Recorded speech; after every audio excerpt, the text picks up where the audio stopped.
First, the highlights. Lagos State government's reconstruction of damaged Alakpere pedestrian bridge. Directorate of Employment to enhance locally made products. On the foreign agents killed 170 people in 3 villages in Burkina Faso.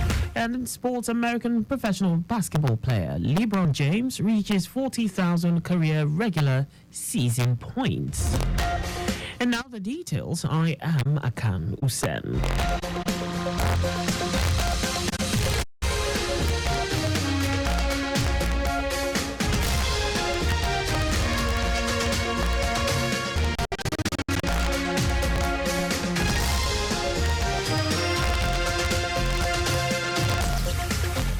The Lagos State government has announced the commencement of reconstruction of the ever-busy pedestrian bridge at Alakpere on the 3rd Axle Road. Special advisor to the governor on infrastructure, Olufemi Daramola, said an assessment and the necessary integrity tests on the bridge has been conducted to ascertain the level of reconstruction works to be carried out for continued public use. Daramola, who spoke during a visit to the bridge by a team comprising officials from the Office of Infrastructure and the contractor, noted that based on the results of the tests carried out, a new design for the bridge with increased vehicular headroom is ready for implementation. The special advisor to the governor on infrastructure, who said contractors has started carrying out preliminary works such as the dismantling of steel elements and handrails of the damaged bridge, urged pedestrians and commuters to exercise utmost caution. The Lagos State government has urged innovators to inspire young Nigerians to value what they do to ensure sustainability, stressing that it will provide them with financial support where necessary. Commissioner for Agriculture Abisola Olusoya, who gave this charge during the Innovation Tribe Hangout, urged members of the group to see themselves as part of the solution. Olusoya, who charged agri startups to leverage technology to provide solutions to the economic challenges and rising cost of food items in the country, expressed the state's government's readiness to engage experts to provide solutions to their peculiar challenges at little or no costs. Airstrikes by the Nigerian Air Force NAF have destroyed 2 illegal refineries at Krakama and Temakiri in Degama local government area of Rivers State.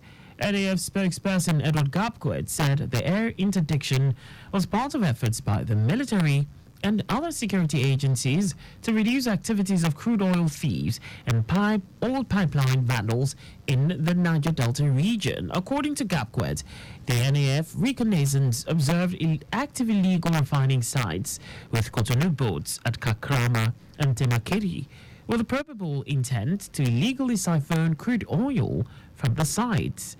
He added that the armed reconnaissance was also extended to Abise and Omoma areas, but only abandoned illegal refining sites were observed.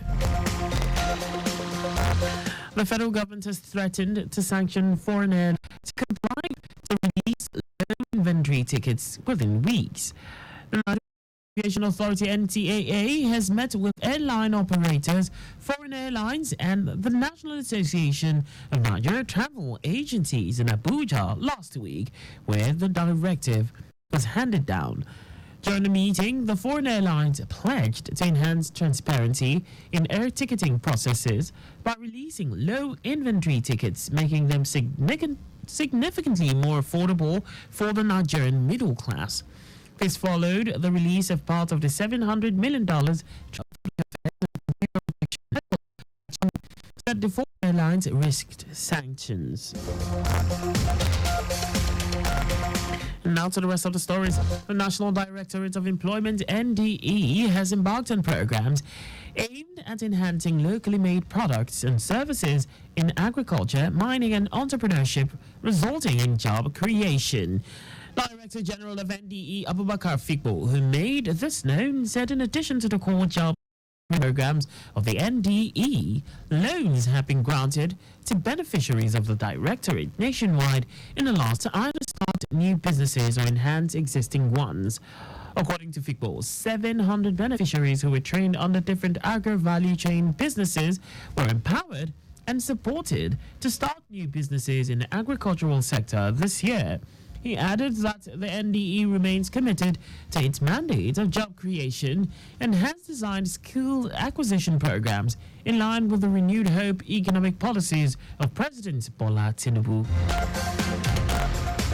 Minister of the Federal Capital Territory FCT Nyesom Wike has approved the Abuja Maiden Infrastructure Investment Expo initiative to explore strategic areas that will attract investment opportunities and boost development.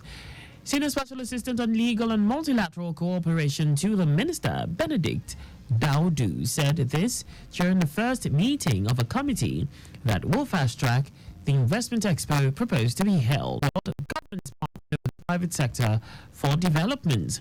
He explained that the expo targeted at investors who are interested in providing infrastructure for all sectors for accelerated development in the nation's capital in line with the renewed hope agenda of President Bola Tinubu. And now to foreign news. Some 170 people, including women and children, have been executed in attacks on 3 villages in Burkina Faso. A public prosecutor, Ali Koulibaly, who confirmed the attack, appealed for witnesses to help find those who attacked Komsilga, Nordin, and Soro. Koulibaly said he had launched an investigation into the village attacks in Yatenga province on the 25th of February.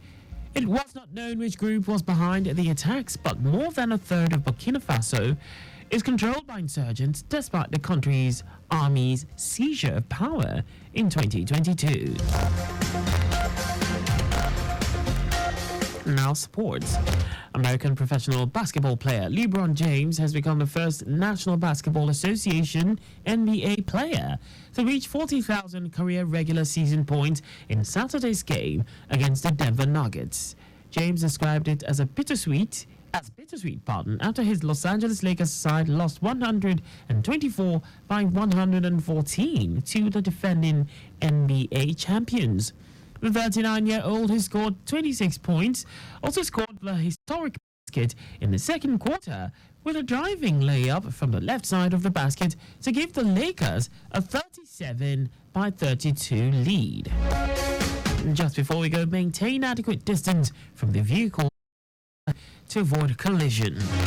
You can follow us on like all our various social media platforms on X, formerly Twitter, Lagos Traffic 961, Instagram, Lagos Traffic Radio 961, Facebook, Lagos Traffic Radio 96.1 FM.